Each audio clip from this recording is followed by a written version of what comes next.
Good morning, Velocity. It's a real honor to be here once again. All right, so I'm going to do a quick cover of operations at Twitter. I'm going to start a little thing about me. I was an early Twitter employee, a lead engineer right now on the application services. So I work on Apache Unicorn. I spoke last year, gave a keynote, also at Web 2.0 Expo. Used to work for small companies like Inktomi, Apple, CNET, and let's just go right into it. So what changed since Velocity 2009? We spent a lot of time working on specialized services to store the Twitter social graph and make things faster. We have a much stronger understanding now of how Apache works on load. We've done a lot of work with Rails, improving performance.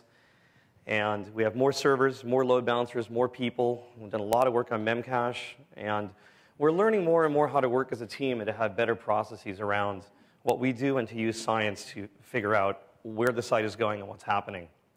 We're up to about 210 employees right now. It's a lot of people to work with. Last year, we were at about 25% this during Velocity. So we've had a lot of stuff to learn, a lot of new people to learn things from. And more, the site is being overtaken by the API. So maybe you're using Twitter on an iPhone, maybe you're using it on, on SMS, but we're seeing more traffic come in on the web, on the API versus the web. We're up to about 160,000 registered apps right now, doing 700 million searches a day, which puts us pretty high up in the search engine list. 65 million tweets per day. It's about 750 tweets per second. So we do have TPS reports. You know, it works. We have really nice cover sheets. And one thing that a lot of people have noticed, we've been dealing with these sports events lately. During the World Cup game, Japan scored. And when Japan scored, we did almost 3,000 tweets per second. And we broke those numbers during the finals, the Celtics versus the Lakers. We did almost 3,100 tweets per second. All of that has created a lot of load that we have to deal with. And we have a team, our operations team, that supports the site. We make it performant. We try to take care of those peak loads. We also try to handle normal loads. And we do a lot of this through capacity planning, some really nice configuration management tools using things like Puppet. And our team is trying to improve the architecture so that the number of whales you see, the number of errors you see are not as they are today. One thing that we've learned almost implicitly is that nothing works the first time. The scaling that you come up with to go from 500,000 users to 1 million users, from 1 million to 5 million, million to 10 million, it doesn't always work as you enter those different tiers of service. You know, we scale the site using the best available technologies that we have, but we do try to plan to build things again. It's one of the reasons why we redid the social graph, one of the reasons why we have projects right now to make Memcache better. And we're trying to remove issues from the site that are slowing the growth. It's our goal to provide you with the best possible experience and to make the site bigger and bigger and bigger. One of the big things that comes out of a valuable and working operations team is that you reduce the mean time to detect problems. When you can detect problems quickly, you can move on to a recovery phase. And in the recovery phase, we attempt to reduce the mean time to recover from any problem. We want to make sure that we detect things quickly and recover from them fast. We do this using a very careful operations mantra. We find the weakest point in the system, and we do that by looking at logs and metrics and math.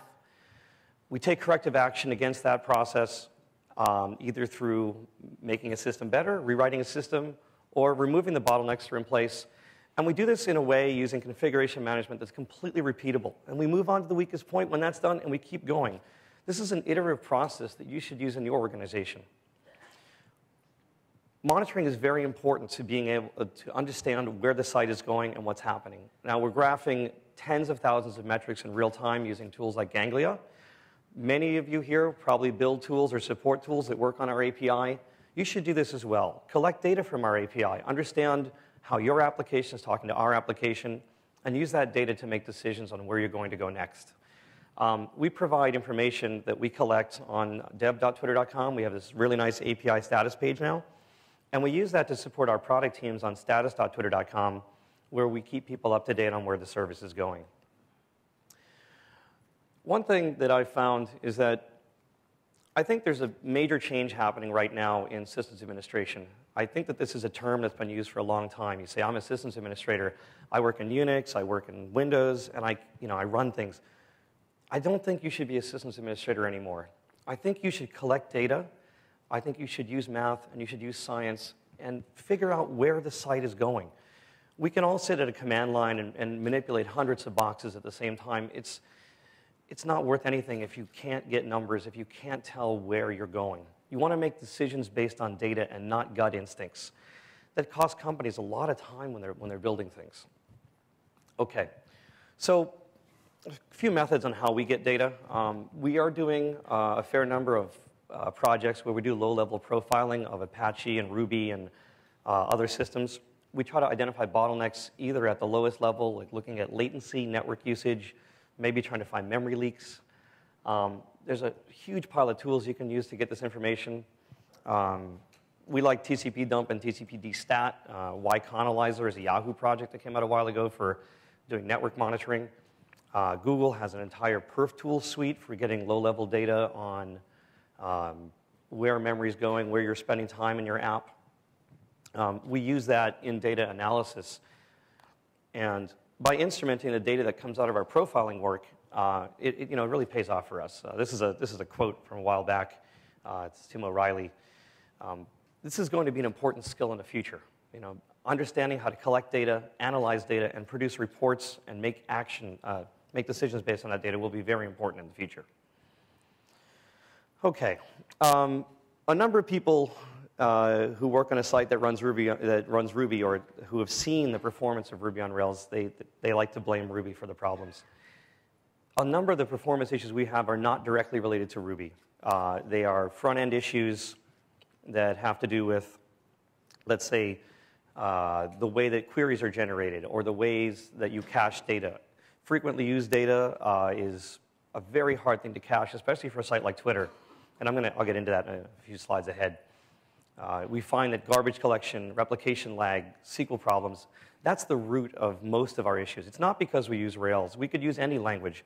If you generate bad queries, you're probably not going to have a fast site. Going back to what I said before, if you know where the site's going and you understand how deploys work, you understand where your slow points are, you can make decisions. We want to move from capacity planning to firefighting in our day. And I'm going to cover a couple quick ways that we collect data on the next slide here. Okay, how many people here use syslog to collect data? Oh, a few, okay. So one thing that we found out, as we're collecting all of this data and assembling it into something we can analyze and process and do work on, we found out that at high load, syslog just doesn't work for us anymore. For example, if your syslog server goes down, you don't collect all this valuable data that you want to collect. Moving the large log files around to analyze is very, very difficult. So we've been working on a solution using Scribe, which is a Facebook open source product, and we moved that into HDFS and Hadoop. So we're doing a lot of our analyze work and large calculation work in Hadoop, and we use that to generate this dashboard. And the dashboard is like our criticals view. How many people here have a dashboard? A few, great, awesome. Okay, so all of our work ends up on this page. Whenever we do a deploy, whenever we work on the site, we have these huge displays of what's going on, and we place these around the office. It's a criticals view. It's usually like maybe somewhere around 10 metrics. This is our first place to look. This is the output of all of the analysis systems that we have. We do a couple of other interesting tricks too. If you're using Google Analytics, marketing people and product people may use Google Analytics to track 200s on the site. You want to track all of your good requests? Well, we actually use it in reverse. We track 404s, 500s. We put Google Analytics on the whale page. So when we start to have error messages, we get reports of how much time is being spent on that page. We can combine that with our dashboard data and go right back and say, well, we see people are spending too much time. We see the site's erroring too much. Let's go back and clean that up. And speaking of 500s, we have this awesome script called Whale Watcher. And what Whale Watcher does is it goes across our network looking for error messages. So we're tracking 500s using Google Analytics, and we're also tracking them using the Whale Watcher script. This has become a key point of our deploy. When we deploy code, we're always watching these scripts for errors. Okay, so speaking of deploys, when you're deploying code, change management is really important. We're currently using Review Board, and we combine Review Board, and Review Board is a system where you can send us a diff, your team members can review the diff, we make a change, we apply the change, and it allows many people to see what's going on. Through decent change management with Review Board and using Puppet, we're able to bring that error rate down on deploys. One example is when we're watching error messages, we have this thing called Deploy Watcher, which is very similar to the Whale Watcher script, except we don't allow people to deploy if their site is currently undergoing issues. We do this using windowed samples of data. We also display those results on the top of all of our deploy pages. We graph the amount of time it takes to deploy. We graph the amount of latency the site has. And we've spent a lot of time in the last year trying to control the deploy process so we can deploy code faster with less errors. Now, one thing that does happen often, and more often than not, is that we will have a problem that will cause a feature to fail on the site. When we deploy code, we block features before they're released. We release them in what's called a dark mode. Many of you may have experienced, you're using twitter.com, and maybe a feature will vanish for a moment and come back. We have about 90 switches we can throw that disable and enable certain features of the site. This is a very, very powerful feature. If you're releasing code in your application, being able to turn things off even while they're in production without having to do a deploy allows you to recover the site from failure. Certain sections of the site can be placed in a static or read-only mode, or in some cases, we may reroute users to different servers based entirely on what features are currently enabled. So really powerful thing. One comment about dark moding, frequently people will release code. Like for example, let's say you're going to release a feature that may hit a new database. You can turn on the feature in a dark mode where you're not displaying any results to the user, but you're still hitting the back-end database, and you're still exercising all of the code paths that are associated with that data. So essentially, this is like a tri-state switch for us. It's either on, off, or it's on, but we're not showing users the output of the data. It allows us to test things before delivering that new feature to users. Okay. So I want to take a moment and go through a few of the subsystems and show you the things that we use to manage Twitter. It's become a really large site with a lot of features and a lot of things going on. And we have to support millions of users on a daily basis, also thousands of machines. So one of the largest problems in deploying sites and controlling your machine inventory is being able to find out where machines are. Now, for us, we use managed hosting, so we're always mapping our names. Like, let's say we have a box like Web100. We have to map that box to some long internal string that our managed hosting company uses. So we wrote a central user database called Looney, and you'll notice a lot of things at Twitter are named after birds. We like it that way. It's in MySQL. It's in Python. We can execute code across many, many machines in an ad hoc fashion using an open source SSH library called Paraminco. It ties into our LDAP systems. So someone's phone ringing. It ties into our LDAP system, so we know who has access to what machine and who can run things where. And we also build definitions for machines in real time using the email that comes to us from a managed hosting company. It's a really good system for doing on-demand deploys, and it also allows us to sort and separate our list by groupings. Like, for example, give me all the web servers, give me all the mail servers, things like that. Once we have all of these machines created, we have another system called murder, as in a murder of crows. Yesterday, you may have seen some of the Facebook discussions about deploying software with BitTorrent. We do the same. We've open sourced this library. It allows us to deploy to thousands of machines very, very quickly using legal peer-to-peer technology. If anyone ever tells you that there's no good use for peer-to-peer, software deploys are it. It's really great. We make a lot of use of Memcache, and we've learned very quickly that the network memory bus is not infinite. I think for many operations teams, when the site starts to run slow, the developers say, oh, I'll just use Memcache. Everything will be great. If only I could use Memcache. So you give them access to Memcache, everything goes into cache, and then as more and more data enters the cache, you start to have evictions. You start to have increased traffic on the backlink of your network. Small sites will probably never experience the traffic loads that we do on our network, but you have to be very smart about allowing people to use Memcache. You want to segment things into pools. You want to look at the way that you allocate data into Memcache. Adjust sizes to make sure that Memcache can hold your load. It's really important that you manage the use of Memcache like any other shared network service. If you look at requests on Twitter, we have a load balancer front end like most sites do. We come into Apache. We go into Unicorn, which is the Rails server. And then we have Flock and other systems that manage things.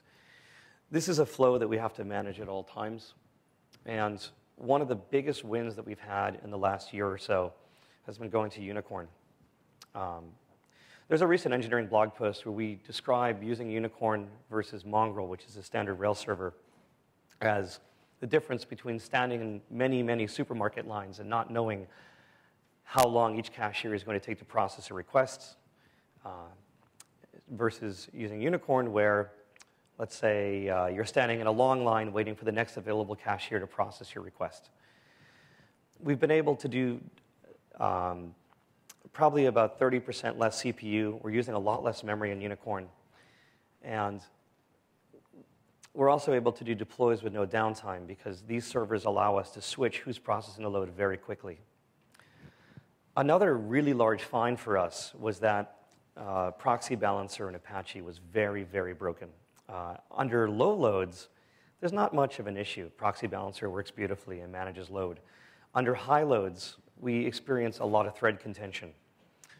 So moving from proxy balancer to proxy pass and moving to Unicorn allowed us to really save a lot of processing time and a lot of memory. Okay, another way that you can save time in requests, as well as using the appropriate application server, is by doing asynchronous requests. If you have a request, for example, that generates an email, you don't want to spend your time sending that email at the same time that you're processing the request. Each request that's being processed consumes workers, and workers are expensive. Less workers is less workers that can handle inbound requests, and if you have less workers, what happens is that you increase latency when inbound requests are waiting for a worker to process the request. We want to keep the request pipeline as free as possible. So what we've done this year, as we did last year, is that we've been moving more and more parts of the processing pipeline into queuing servers. Now, Twitter wrote a queue server, which you can download. It's open source. It's called Kestrel. Kestrel looks like Memcache. It smells like Memcache, but it's actually a queue server. When we do a set, it's actually enqueuing data, and when we do a get, we're dequeuing data. We don't really care about the ordering of jobs. Like, as tweets come into our network at rapid velocity, we stick them in queues, and we process them using daemons. And daemons essentially take the tweet and move it along the pipeline. Maybe a tweet will come in, and we'll copy it to SMS. We'll send it to your phone. Maybe we send it to email. Maybe we send you a new following notification. But we've been able to get a lot of performance increase in the last year by running daemons which do more than one job. The old way, we ran many daemons which did very small, discrete jobs. But combining them together has led to performance increases across the site. As I mentioned earlier, these daemons have to find a way to, let's say, bring the message to their final destination. A very expensive operation in social networking is to figure out who's friends with who and who follows who. So we've written and open sourced a social graph called FlockDB. And FlockDB allows us to very quickly determine who's friends with who and where messages go. And we do this by storing a social graph that has billions of edges. We're still using MySQL for this, but we shard it using a new sharding layer called Gizzard. It's like the inside of the bird. We're doing this across hundreds of tables, and we dynamically reallocate these tables to make sure the social graph is always operating quickly. Let's see. So even though we have this like n by n ordered problem where we have to sort the social graph, we still know that there's many, many opportunities for caching in our system.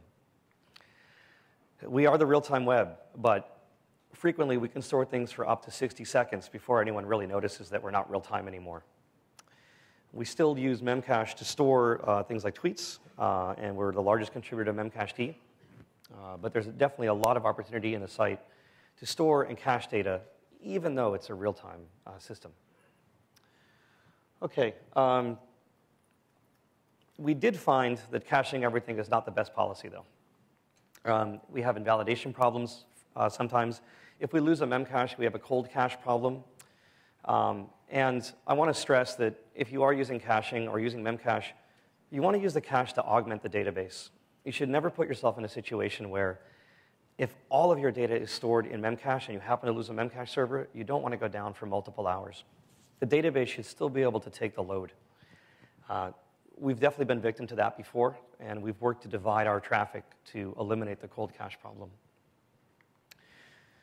We've also had challenges in MySQL. So let's say you get past the cache. You still need to get past the database. Replication delay is a problem. It's frequently hidden by Memcache.